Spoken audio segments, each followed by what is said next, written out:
आजकल हम देख रहे हैं कि परिवारों में विघटन और विवाद चिंताजनक रूप से बढ़ रहे हैं। आखिर इन विवादों की जड़ क्या है? कानून महिलाओं और पुरुषों को क्या अधिकार देता है? पति पत्नी के बीच का विवाद धीरे धीरे पूरे परिवार की लड़ाई बन जाता है। वैवाहिक व्यक्ति है और वो सोशल मीडिया में निजी चैट या फोटो या वीडियो सार्वजनिक कर देता है, तो क्या कोई कानूनी अपराध बन सकता है?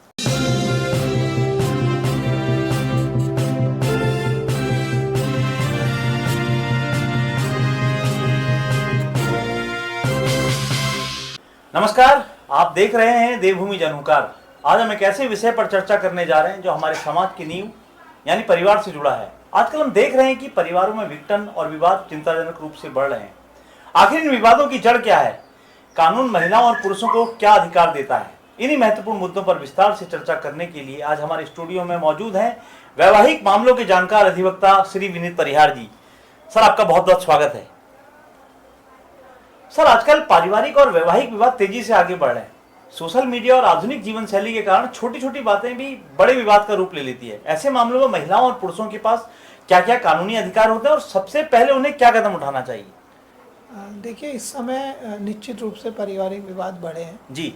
और इसका कारण ये है कि समाज में सहनशीलता की कमी आ रही है। बहुत अच्छी बात कही आपने। और जो हमारे समाज में जो सामाजिक मूल्यों की भी कमी आई हुई है, उनकी वजह से इस समय लोग एक दूसरे को बर्दाश्त करने को तैयार नहीं है। जी। सोशल मीडिया भी इसका बड़ा कारण रहा है। जी। और एक जो जागरूकता आई हुई है, उस जागरूकता का भी ये थोड़ा सा हमें नुकसान उठाना पड़ा जी। कि लोग जब अपने अधिकारों के प्रति जागरूक है जी। तो वे उनकी सहनशीलता में कमी आने से जी। वो सीधे इसको जो भी इस तरह के विवाद हो रहे हैं उनको लेकर न्यायालय में और या अन्य जगह पर जा रहे हैं, जबकि परिवार बचाने की कोशिश कोई नहीं कर रहा है। और सोशल मीडिया में तो कई चीज़ें ऐसी हैं कि उसकी वजह से भी, फ़ोन की वजह से, और भी कई कारण ऐसे हैं जिनकी वजह से हमारे इस समय निश्चित रूप से परिवार विवाद बहुत बड़े हैं। जी परिहार जी, आजकल कई मामलों में देखने को मिलता है कि पति पत्नी के बीच का विवाद धीरे धीरे पूरे परिवार की लड़ाई बन जाता है। क्या कानून ऐसे मामलों में समझौते और परिवार बचाने की कोशिश भी करता है? हाँ, ये जैसा मैंने पहले भी कहा कि इस समय इस तरीके का हमारा जो सहनशीलता में कमी आई है। पहले पति पत्नी के झगड़े होते थे तो परिवार उन्हें बचाने की कोशिश करता था, पर अब उस तरीके की चीज़ें नहीं है। और लोग न्याय के लिए कोर्टों की शरण में या पुलिस की शरण में या अन्य माध्यम से न्याय पाने के लिए जा रहे हैं। तो इस समय जो कई सुप्रीम कोर्ट की नज़ीरें हैं और लॉ में भी ऐसा है कि पहला प्रयास परिवार को बचाने का होना चाहिए और पति पत्नी के समझौते के लिए न्यायालय को या पुलिस को उसको प्रयास करना चाहिए। जी। कई बार देखने को मिलता है कि लोग भावनाओं में आकर बिना पूरी जानकारी के पुलिस केस दर्ज करा देते हैं, बाद में उन्हें पछताना भी पड़ता है। ऐसे मामलों में आप लोगों को क्या सलाह देना चाहेंगे? देखिए, जैसा हम देखते हैं कि लोग छोटी छोटी बातों में भी FIR करा देते हैं या बहुत कम समय में ही कोर्ट की शरण में चले जाते हैं। तो उससे क्या होता है कि फिर धीरे धीरे करके इस तरीके के आरोप प्रत्यारोप एक दूसरे पर लग जाते हैं कि वापसी करना बड़ा मुश्किल हो जाता है। तो उसके लिए मेरा तो सलाह ये है कि एक दूसरे को बर्दाश्त करना चाहिए, पति पत्नी को एक दूसरे को बर्दाश्त करना चाहिए, परिवारों को मध्यस्थता की भूमिका इसमें निभानी चाहिए और न्यायालय या पुलिस ये सब पारिवारिक मामलों में अंतिम विकल्प होना चाहिए। जी परिहार जी, आजकल झूठे मुकदमों और कानून के दुरुपयोग की चर्चा भी काफ़ी होती है। क्या वास्तव में अदालतें अब ऐसे मामलों को गंभीरता से देखने लगी हैं?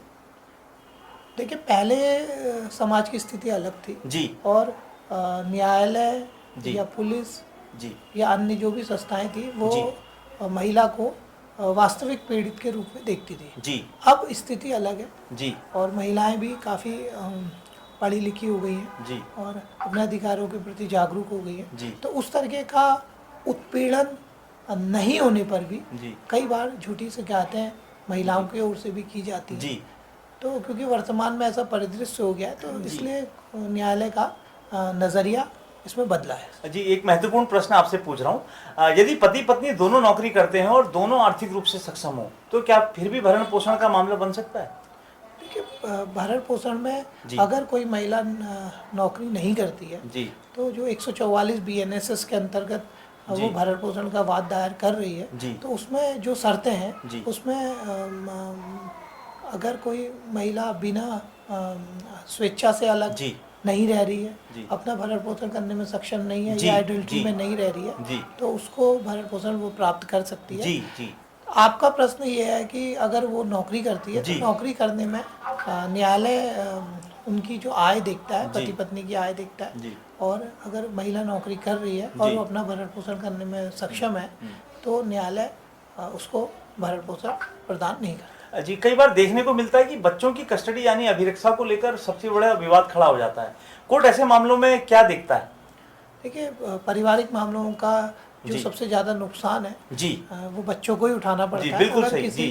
अगर किसी दंपत्ति के बच्चे हैं तो वे भी इस तरीके के विवादों में अनावश्यक रूप से पिस जाते हैं, और अधिकांश मामलों में बच्चे माता के पास रहते हैं तो माँ की ओर से भी बच्चों के भरण पोषण के लिए भी वाद दायर किया जाता है। तो वहाँ पर पिता भी बच्चे की कस्टडी के लिए मुकदमा न्यायालय में दायर कर सकता है, और अगर पिता कस्टडी के लिए मुकदमा दायर कर रहा है तो न्यायालय बच्चों का हित सर्वोपरि के सिद्धांत पर काम करती है। अगर उसे लगता है कि बच्चों का हित माँ से ज़्यादा पिता के साथ है तो वे बच्चे की कस्टडी पिता को दे सकती है। इसी प्रकार अगर पिता के पास बच्चा है और माँ उसको प्राप्त करना चाहती है तो कोर्ट ये देखेगी कि क्या वास्तव में अगर माँ के पास बच्चे का हित ज़्यादा बेहतर है तो वो माँ को दे देगी। क्या केवल पति पत्नी ही नहीं बल्कि उनके माता पिता भी इन विवादों से मानसिक और सामाजिक रूप से प्रभावित होते हैं?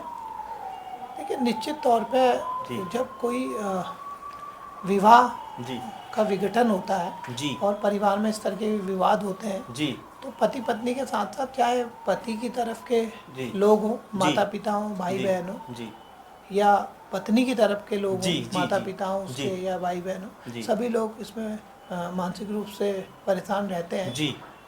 तो इसमें मेनली ये होना चाहिए कि प्रयास घर बनाने का होना चाहिए, वरना इसमें सभी लोगों को प्रताड़ना का सामना करना पड़ेगा। परिहार जी, आज के युवाओं में रिश्तों को लेकर धैर्य कम होता जा रहा है। क्या आपको लगता है कि कानूनी जानकारी के साथ साथ रिश्तों की समझ भी जरूरी है?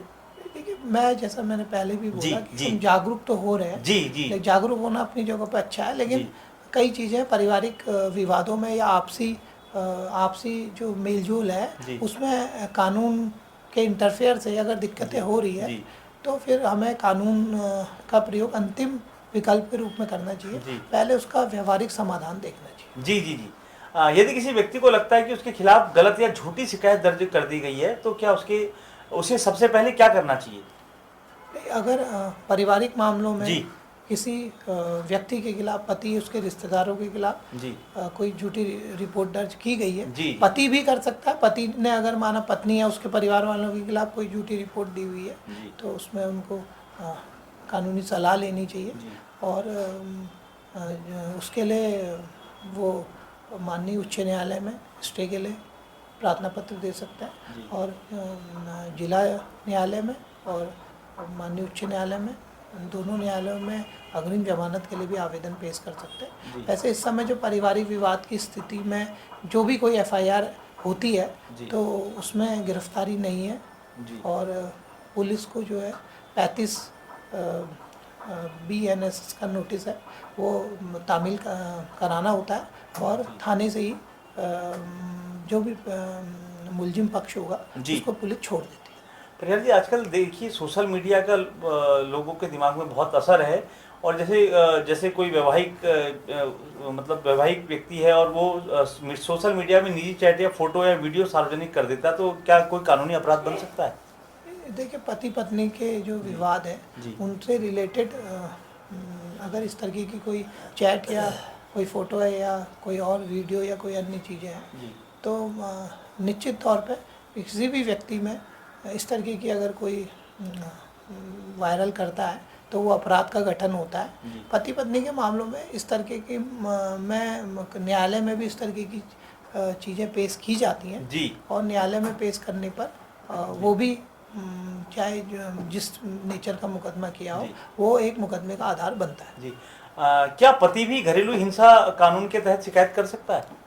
पति, क्योंकि घरेलू हिंसा से संरक्षण अधिनियम जी ये महिलाओं के लिए ही बना है, जी जी जी तो इसमें पति शिकायत नहीं कर सकता है। जी लेकिन पति के परिवार में अगर जी कोई साझी गृहस्थी में कोई जी महिला है, चाहे वो सास हो, चाहे ननद हो, जी या कोई अन्य महिला हो, जी तो वो अपनी बहू के खिलाफ, जी। यानी कि पत्नी के खिलाफ जी घरेलू हिंसा संरक्षण का अधिनियम का जी। मुकदमा दायर कर सकते जी जी जी भरण पोषण यानी मेंटेनेंस को लेकर लोगों में काफी भ्रम रहता है। क्या हर स्थिति में पति को पत्नी का खर्च उठाना पड़ता है और कोर्ट किस आधार पर यह तय करता है?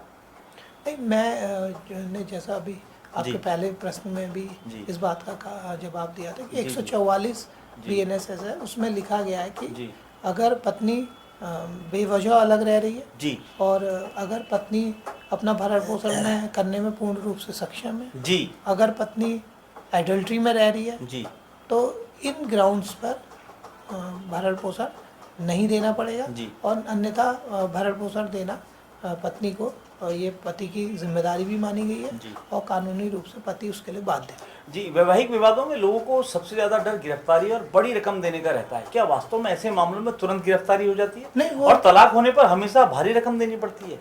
नहीं, गिरफ्तारी तो अब नहीं होती है, जी। जैसा कई नज़ीरों में उच्चतम न्यायालय की पहले से भी आया था, और जी। अभी तो एक नज़ीर ऐसी आई है जिसमें 7 साल से कम अगर सजा है, तो उन सब इस तरीके के मामलों जी। में जनरली पुलिस को 35 बीएनएसएस के अंतर्गत थाने से ही छोड़ना होता है, जी। तो गिरफ्तारी नहीं होती जी।